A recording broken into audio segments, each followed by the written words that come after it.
Okay, good morning, everybody. So I'm talking about melanosomes, and in particular truss element chemistry of melanosomes in soft tissues of fossil vertebrates. I already presented part of this talk at IPC5 this year in Paris, but I will go through an overview of my main results, and then I'm going to show you some new study that we're doing. So first of all, what's a melanosome? Melanosomes are micron-sized organelles containing melanin. Melanin is a pigment that is very abundant in the skin, in the eyes, in feathers, and in hairs, and produce colors, but also protects against UV damage and free radicals. I think we are all pretty much familiar with fossil melanosomes in the fossil record, and when melanosomes are found associated with the integument, they've been used for fossil color reconstructions. Early this year, we published a paper on internal melanin. So this is another type of melanin that is produced and stored in internal organs in extant vertebrates. And in this paper, we focused on the melanin present in extant frogs, and we were able to detect internal melanin also in some fossils. So as first part of my PhD, I focused on the systematically characterization of melanin as a presence of melanin, abundance, and also the chemistry in different tissues and in different taxa.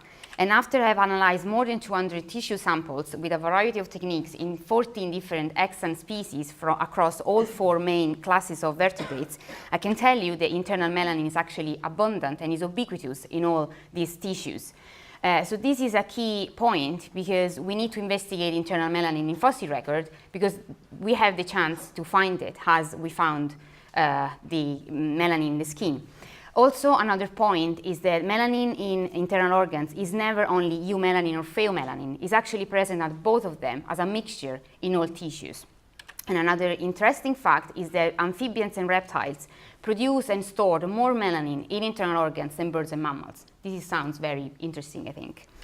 I was focused and interested in the truss element chemistry to try to find another proxy to discriminate soft tissues in fossils using melanosomes.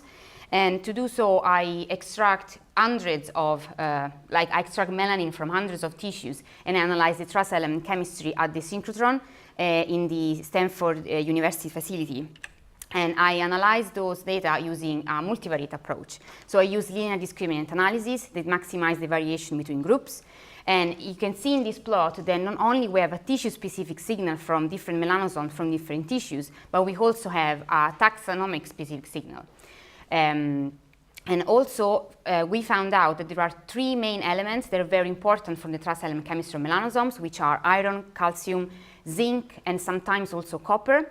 And we know this already from the literature from other studies in which we know that melanin has a very strong affinity mainly for these 3 elements. So we wanted to find out if we can have the same signal or a similar signal in the fossil record. So we started investigating, and we tested this hypothesis, investigating some fossils. So here an example is a fossil tadpole from the Libros biota.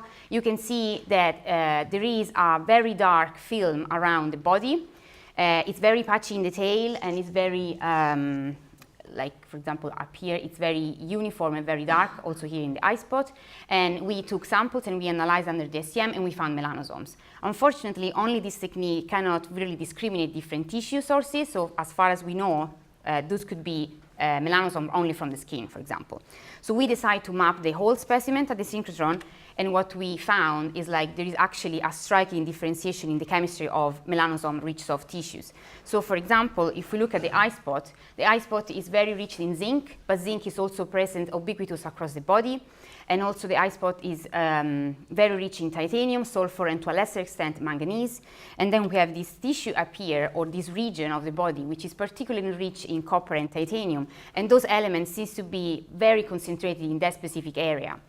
Then we have the structure of, for example, the skin, the body outline. We have the collagenous fascia in the body, and also zinc only highlights structure in the tail like myomeres and the nerve cord. And as last, we have this region here around the vertebral column, which is very rich in manganese, iron, and zinc. And we interpret those as the lungs, for example. So using or following the anatomical distribution of melanosomes and the truss element chemistry of these melanosomes, we were able to interpret the internal anatomy of this tadpole. assuming that our interpretation is correct, once we compare the truss element chemistry of melanosomes in extant amphibian tissues and melanosomes in the fossil tadpole, we actually found that there is a chemical variation. For example, calcium, which we know from literature has a very strong affinity for melanin, is actually absent in the fossil tadpole, and sometimes even copper and zinc are not present. So this is telling us that some elements may be more mobile during fossilization and during diagenesis, and melanin can behave differently depending on probably the environment or the pH of the environment. So this is bringing us to my first question for this talk. So this is the new study that we're trying to address. Is the truss element chemistry of fossil melanosomes linked to that of the sediment? And if it's so, can we always discriminate melanosome from the skin and internal organs from the sediment? Or we were just lucky with that beautiful tadpole that we first analyzed for the first time. So to do so, we analyzed 24 exceptionally preserved fossils from 9 different fossil localities. These localities are all different in geological ages, and they are across Europe and China. And these are an example of what we were able to analyze this year at the synchrotron. And after I've mapping the whole specimen, I selected a specific region of the body that can be, like the body outline, so there could be the skin, internal dark regions, and then the eye spot. And then I compare the truss element chemistry of these specific regions with the truss element chemistry of the sediment. So this is the final plot. Colors are different biotas. The dots or the circles are melanosomes, soft tissues, or rich soft tissue, sorry. And the triangles are the sediments.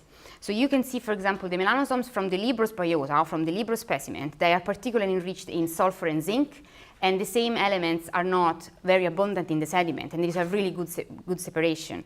Slightly different stories for other biotas, where there is a minor degree of overlap between the chemistry of the sediment and the chemistry of the melanosomes. And then we have this cluster here of data points, which are 4 different biotas which share a similar chemistry.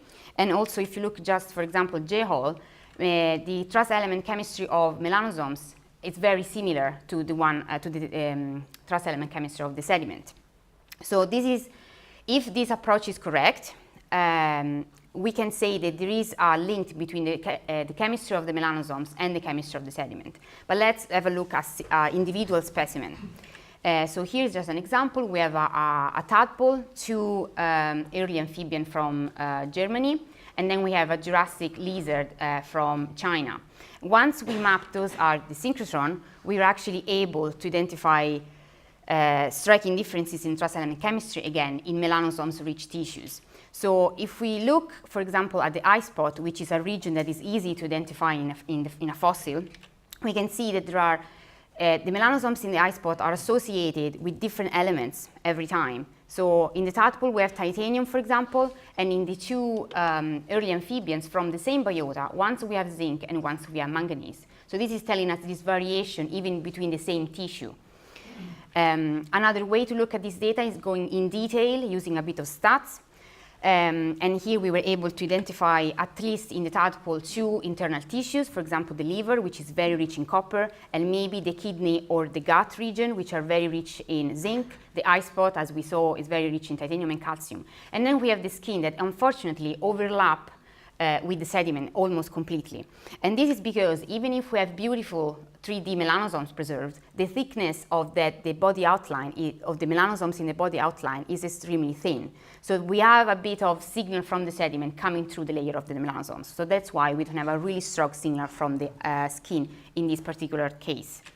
If we look at Brachyherpeton, the early amphibian, we have a really strong signal from eye spot and gills. They're enriched in zinc. And then we have, again, the skin enriched in titanium, manganese, and iron. Again, a little bit of overlap with the sediment. And then we have an unknown tissue, which is on top of the bones, doesn't preserve any melanosomes, but is particularly rich in copper and is organically preserved. And we are looking into this to try to understand what type of tissue this might be.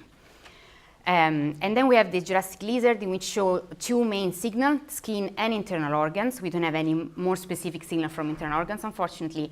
The internal organ seems to be extremely enriched in calcium and copper. And as last, Micromelanosomes, we have a really strong signal from the eye spot, enriched in manganese, but also calcium and nickel. And then the internal organs, which are very patchy in the maps, but they show a striking signal from zinc. So they can be interpreted as remains of internal organs. And then again, the skin, which is enriched in potassium, but overlap again with the sediment. So to answer our second questions, I can see, and we can say, that we can always discriminate skin and internal organs based on trace element chemistry of melanosomes. So in conclusion, we have to investigate internal melanosomes and internal melanin, not only in modern taxa to characterize the chemistry of melanin, but also in fossil vertebrates, because it might be useful for us. And even though in the fossils we see that the melanosome chemistry is linked to that of the sediment, we are still able to discriminate different soft tissues. And different soft tissues rich in melanosomes have a distinct chemistries. So this is important for us because not only we can understand the evolution of melanin through time, and we can have a link between, for example, the metabolism of heavy metals or metals in general, and we might be able to use melanosomes beyond fossil core reconstructions. Thank you.